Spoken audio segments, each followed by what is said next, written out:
Hello everyone, in this video I'm gonna show you how to turn off Facebook sound. When you want to comment someone, you will see annoying sound.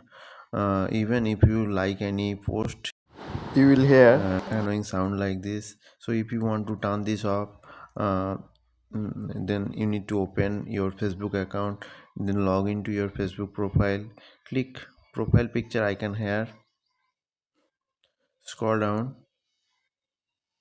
click setting and privacy,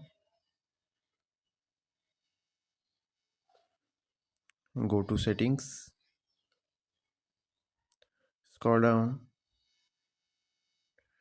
Here you will see media, tap on it, scroll down again.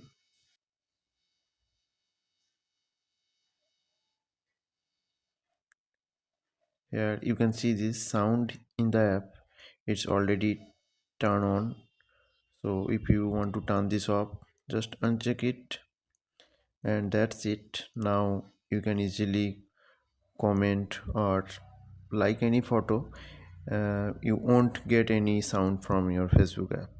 So hope you like this video. Subscribe my YouTube channel for more tips and tricks. Thanks for watching.